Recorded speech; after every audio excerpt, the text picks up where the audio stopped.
It's really, I think, in the viscerality of, is that a word? Visceralness of just watching videos that people are recording of ICE brutalizing people and attacking people.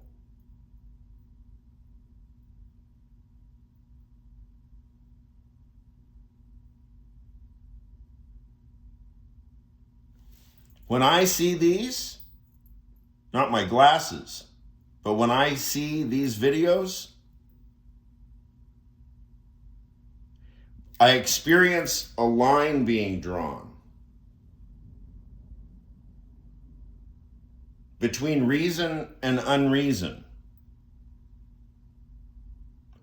And I stand on the line and I defend reason.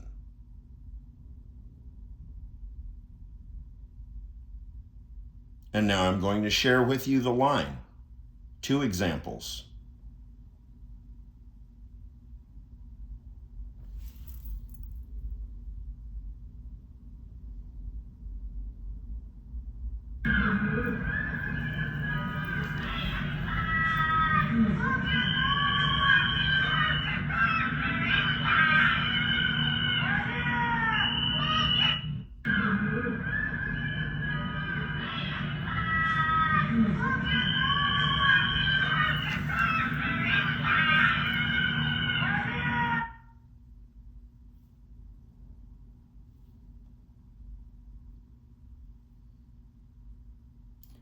Now this one is the one where the man has his leg or his foot run over intentionally by ICE. There are several videos of this. One video I saw was very loud and very long, and it was the whole thing, and it's absolutely heinous. This is the palatable version that was on evening news. Palatable, right?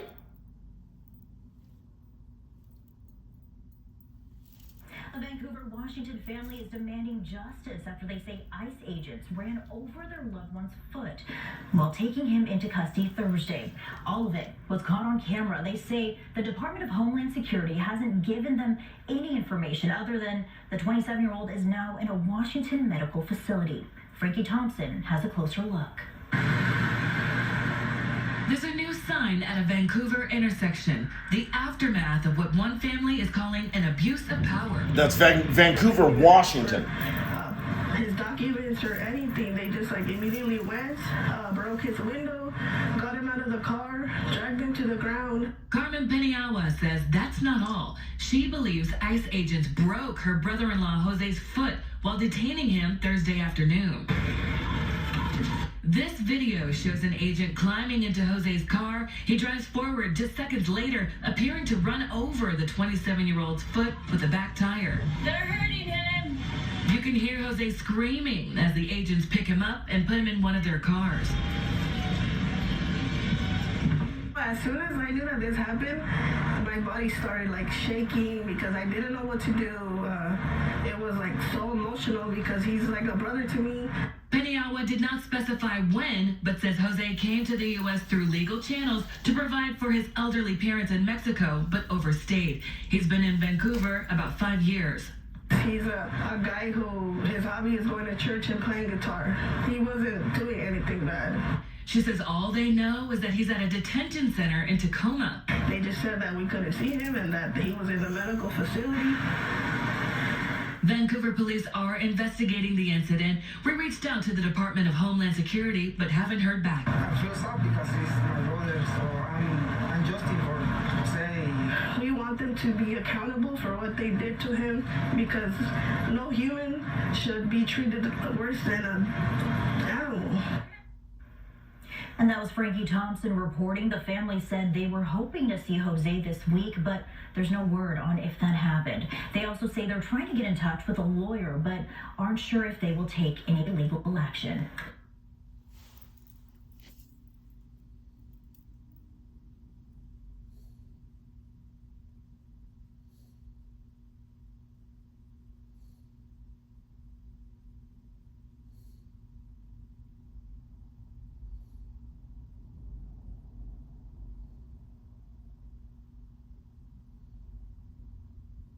Do me a favor, turn off your video. You're detained right now, so you're free to record. No, we are free to Yeah, record. we're free to What's wrong? record. You're detained right now, so No, we're not detained. They haven't told us we're They detained. didn't say nothing about I'm telling you right now, you're No, detained. we're not detained. Nope. Look. I got that still recording already. And you are not allowed to do this. They're not detained. Get off the phone. Turn from Here. Get up. If you hurt us, we'll put it on my Yeah. Put your hands here. Come on. Come on. You gonna go come? Come on. Come on. Hey, what? Come on. All right. Put your hands up. Put your hands up. Dale. Put your hands up. Dale. Hands up. Dale. Go. No les metas aquí. No les metas aquí. No les metas aquí, okay? No les metas aquí. Stop moving around. No les metas aquí, okay? Business in here. You understand? Ready? Pick up my food, man. You're detained right now, so you're free to record. Oh, yeah.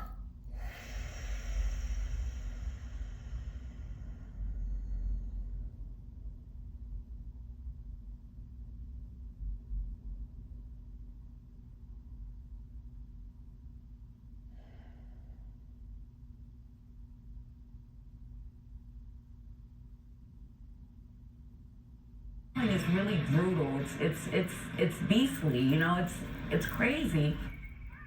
Less than 36 hours ago, this chaotic scene unfolding in Minneapolis. A woman accused of trying to vandalize a government vehicle, then dragged from that scene.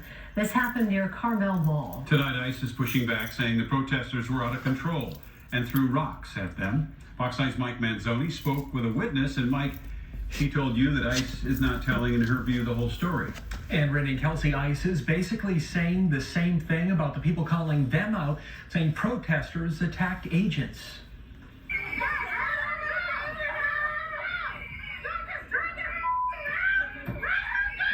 As ICE agents dragged this pregnant woman across the street,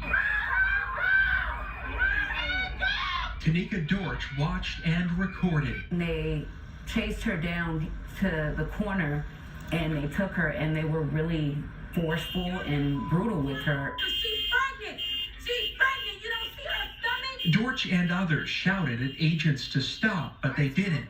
They had busted the window open and snatched people out of the cars. They're attacking people! They're attacking people! The chaos started around 1 o'clock Monday afternoon at the corner of 29th Street and Pillsbury Avenue. ICE says it went after a car as part of an operation when rioters started throwing chunks of ice at them and shouted death threats. That's when they say the woman you see on the ground here tried to vandalize an ICE squad car. It was a really crazy moment. But Dorch says she saw the whole thing and insists that's not how it happened. That's a lie. She didn't rush. She didn't try to vandalize any of their vehicles. And ICE says it stopped trying to arrest the woman for their own safety, but they arrested 2 others who they say assaulted agents, and some of those agents even required medical treatment, Randy. All right, Mike.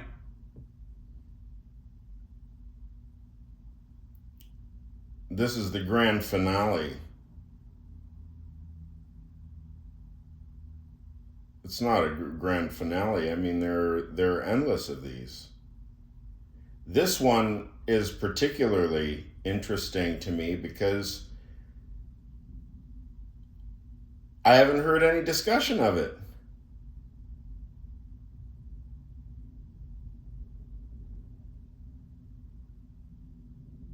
This one, but this is just from a couple of days ago. This didn't make the news cycle.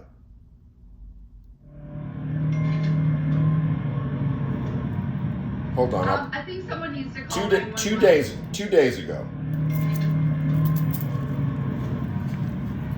I think someone needs to call 911. They are seriously like attacking me. We'll call 911 right now. Yep. What's your location? Call 911. I'm right at the corner. Okay, so I guess they were chasing her and they cut her off. Nope. No, I will not get out of the car. No. I will not get out of the car. You guys, I need CEOs here now. No, I will not get out of the car. You can't do this. Get your hands off of me. Get your fucking hands off me. Get your hands off me. I am not doing shit. I am a service. I am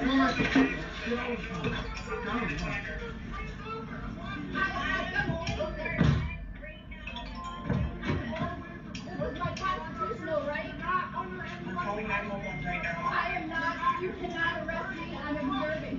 You can't arrest me. I'm observing. I am not. You're taking a video too. Get off of me. Get off of me. Someone call the MP or someone call the police. Somebody call the police. Call the police. Call them now. Call them now. Call them now. We're calling 911.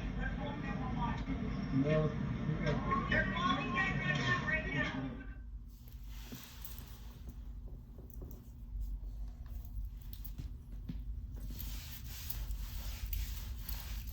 And now I will tell a story which is meant to be a comparison and a contrast to those video segments which we've just both watched together.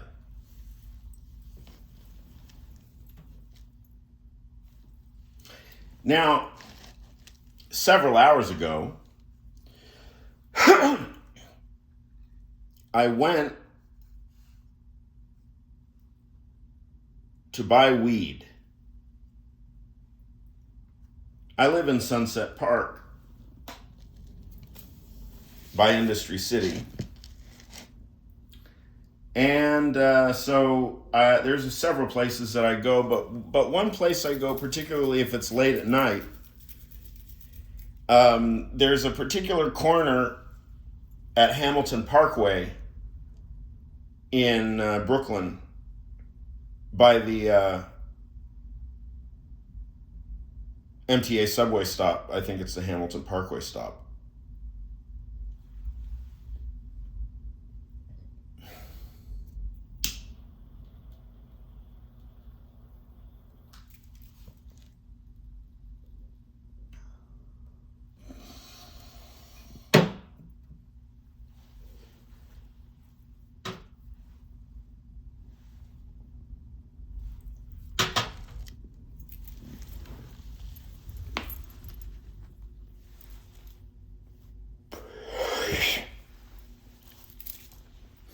And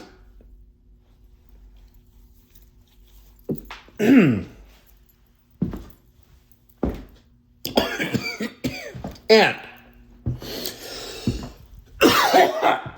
there are two stores there that I tend to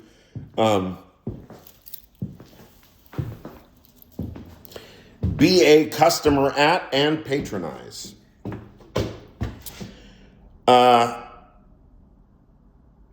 I know both the individuals are Arabic speakers. Each the respective store owners. I know they're Arabic speakers, and chances are it's Yemen because I think 80% of the bodegas in Brooklyn are Yemen owned. The Yemeni diaspora is extraordinarily industrious. Yemenis run New York bodegas, or Brooklyn bodegas anyway. And, you know, it's been quite an experience for myself. I'm Yemeni now. I'm a Muslim now. I mean, I've already gone through all that shit in previous videos, so I won't belabor the point here. But anyway, so the subject of DHS, Kristi Noem, Chomnomsky, and ICE, not the Chomnomsky part, just the ICE and the Kristi Noem part. DHS, Kristi Noem, ICE, whatever the fuck, National Guard, police, nobody knows what it all amounts to. It's the fucking U.S. Army, soldiers. For all we know, I mean, nobody knows now. Lawless place that we've created for ourselves.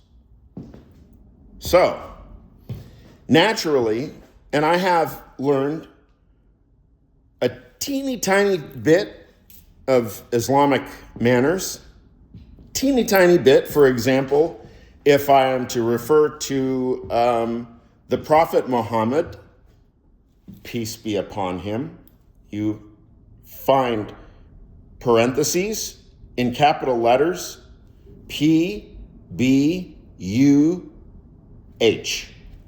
and parentheses, peace be upon him. That's with reference to the Prophet Muhammad, peace be upon him, right? So, and I know a few words, inshallah, shukran, those are God willing, and with the will of Allah, and shukran is thank you. I know a few things, but one of the main things that I've internalized is the sense of decorum and propriety in Islamic thought and life.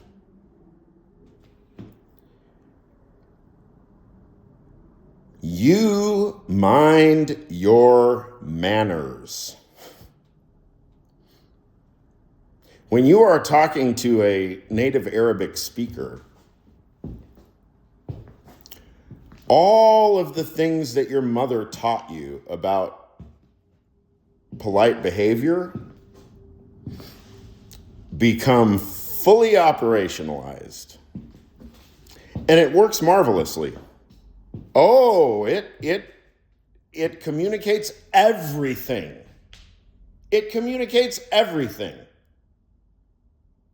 If you can say inshallah and shukran sincerely, you immediately have a friend. If we're talking about an Islamic person.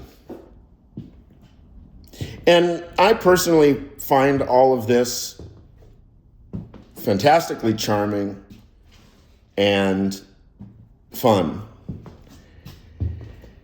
Because I'm just a fucking woke libtard softie. I'm a woke libtard cosmopolitan softie. Oops.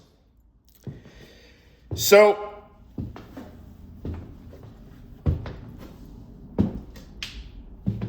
one of the individuals,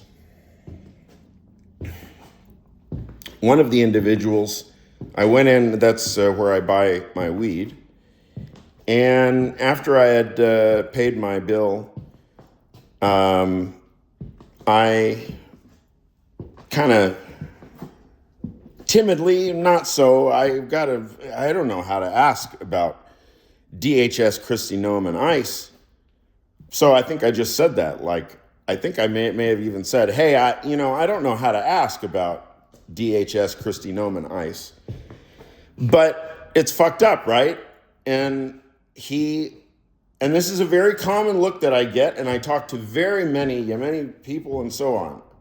There is a kind of look of bewilderment, almost like they don't know what you're referring to. And then when they catch on that you're actually referring to the political situation, they just look at you puzzled. And so the gentleman looks at me and he kind of furrows brow and he says, well, I'm a citizen, man. So he says, what the fuck do I care?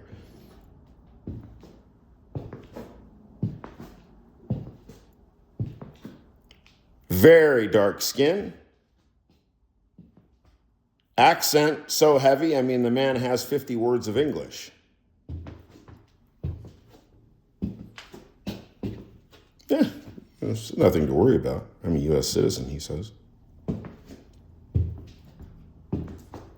So I said, shukran and bye-bye and good night and God bless your family and, be well. I'll see you next time. I go into the other shop. So I called the Uber. Now, Uber is not very many people are driving these days. Typical Uber wait for me. I do kind of live in the no man's land, as they say, but nevertheless, 10 minutes, 15 minutes for an Uber. It's just Brooklyn. It's just the middle of Brooklyn, 10, 15 minutes for an Uber. So I go into the other shop. It's a young man who I've talked to before. And actually, a few weeks ago, I had quite a long conversation with him, and he was telling me about his family. And they are, I'm not going to give too much away here, but they have a scientific background, a kind of engineering background. And they're very, like engineering machines, mechanical machines, not computer, like kind of old-fashioned, right? Engineer, like mechanical engineer type. And, they have the market, and it's one of I think it's the oldest brother that runs the market. I mean, it's a small bodega, it's a smoke shop, kind of.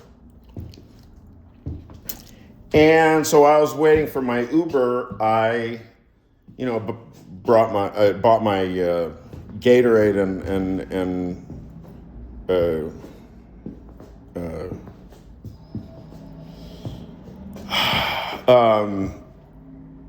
Geek Bar, vape computer.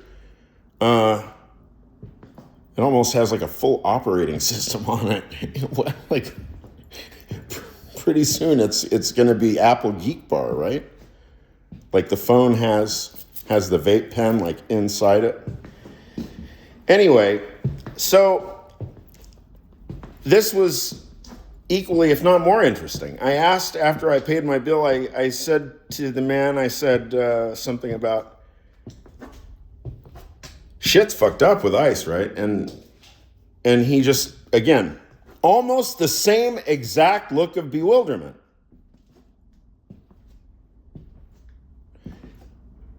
Same skin tone as the previous story. I mean, same story, previous store.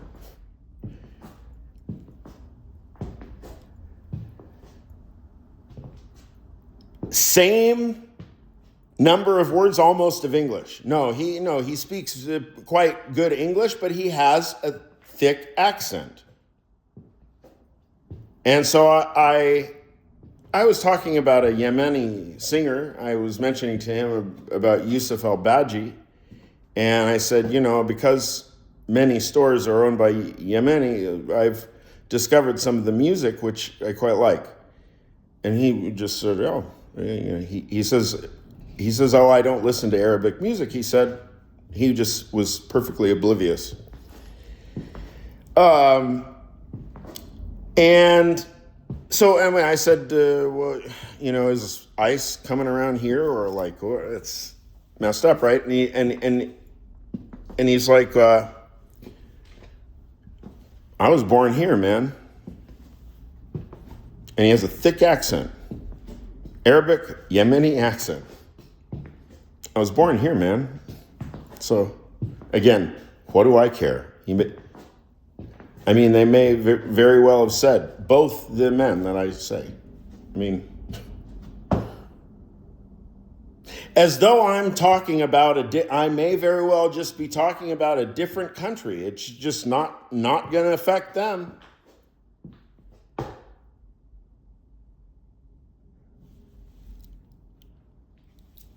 Then I get in my Uber. Now, another thing about Ubers in the neighborhood here, I know all the Uber drivers. So it comes now roughly every 3 weeks. It's like a cycle. There's about 10 men. I know their names. So anyway, the guy picks me up by Hamilton Parkway, an Uzbek man. And so I start asking him. Now I could tell. And I do remember from last time. I remember from last time, and he said even stronger things last time. But I got the opinion that he's pretty hard right, politically. And he says, well, there's no ICE in Brooklyn. There has not been ICE in Brooklyn, he says, but he says he has seen himself ICE in Midtown and Uptown. Midtown and, upper west, I guess, upper east, I don't know. He has seen, and he starts describing, like, storefronts of stores that are vacant stores and, like, vagrants sleeping in the storefront. And he's talking about how, those people, that's what they're there for. They're there to pick up those people. And, when Trump came, he just said, no more. And he says himself, and now, of course, no green card is going to be issued in 2026. Maybe in 2027 it's coming back. I don't know. That's the first time hearing of it. I wouldn't doubt it. Then he tells me, which I thought was wild story in itself. He tells me, I asked him, how long have you been in this country? He says 4 years. And he tells me briefly, as he's pulling up to my place, he got a lot of information in a couple of sentences, which is always impressive to me. He said that he comes from a meat family, butchers, in Tashkent. They have a meat business.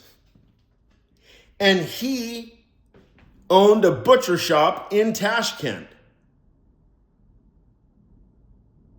And he said he was making good money. He said I forget how much he said he was making. He says, I make $300 a day here driving for Uber. I think he said he made $1,000 a day or something in Tashkent, which is, of course, $1,000 US a day in Tashkent is a very good living, especially if you're the one that owns the business, right? So he got to talking to someone in New York. Now, I don't know who the person was, what business they owned, or if they were Uzbek or not. I don't know any of this. But he had gotten in contact with somebody here, I guess diaspora related, right? And they convinced him to come here and be an investor with them in a store, like a meat store. So the man moves from Tashkent after he has already given $60,000 overseas. Like, he didn't come with the money. Why wouldn't he just come with them? Anyway, I don't know details. I shouldn't speculate. And he says that then once he got here with his 60,000, or he lost his 60,000 bucks already, he got stuck here. The guy disappeared, and now he has to drive Uber and keep scraping money, he says, until he's got enough to go back to Tashkent.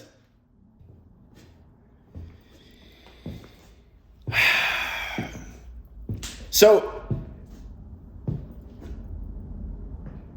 certainly, I take every opportunity to talk to every taxi and Uber driver I possibly can. And 9 times out of 10, it's wildly educational, and it really highlights something that we all know and also probably fail to appreciate much of the time, is that everybody's story is utterly different.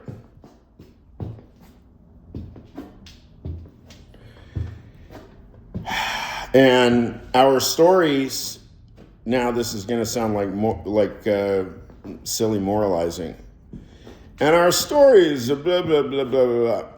What I'm interested in is the lacunae, right? The blind spots. The blind spots. If we compare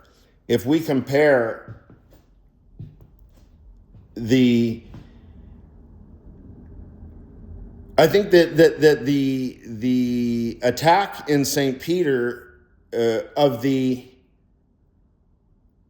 middle-aged white lady who's very articulate and very perceptive and alert, right? That speaks so loudly to the very blind spots that seem to be at work in the 2 shopkeepers and the Uber driver. Blind spots that work from their perspective. The cost benefit is such that it's easier to repress thoughts that could become extraordinarily unwieldy, given the fact that we're talking about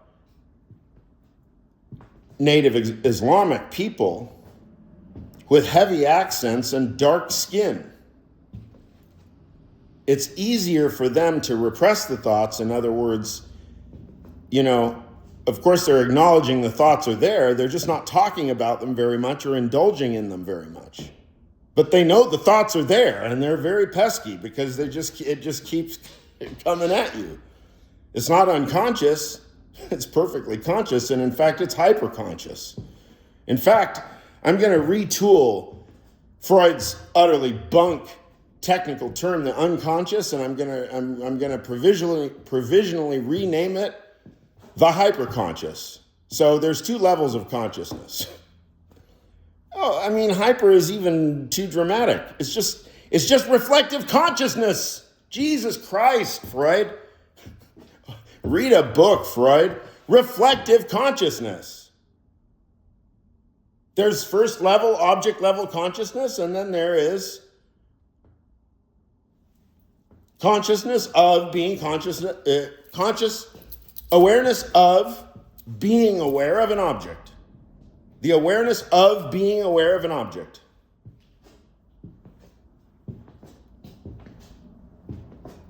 So, all of that kind of second degree self-reflective object being aware of an object, awareness being aware of being awareness that is awareness of an object, right?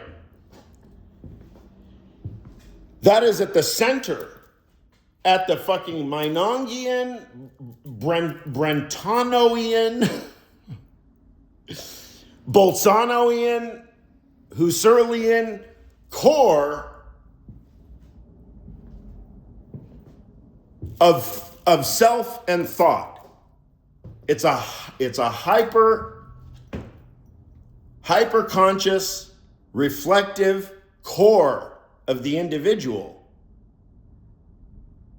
That's the thought that's happening right here. That's the thought that's with you all the time.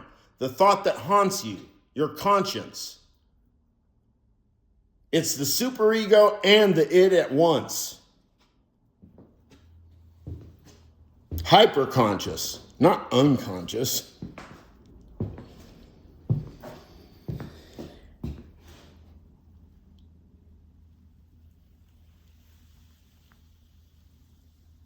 Oh.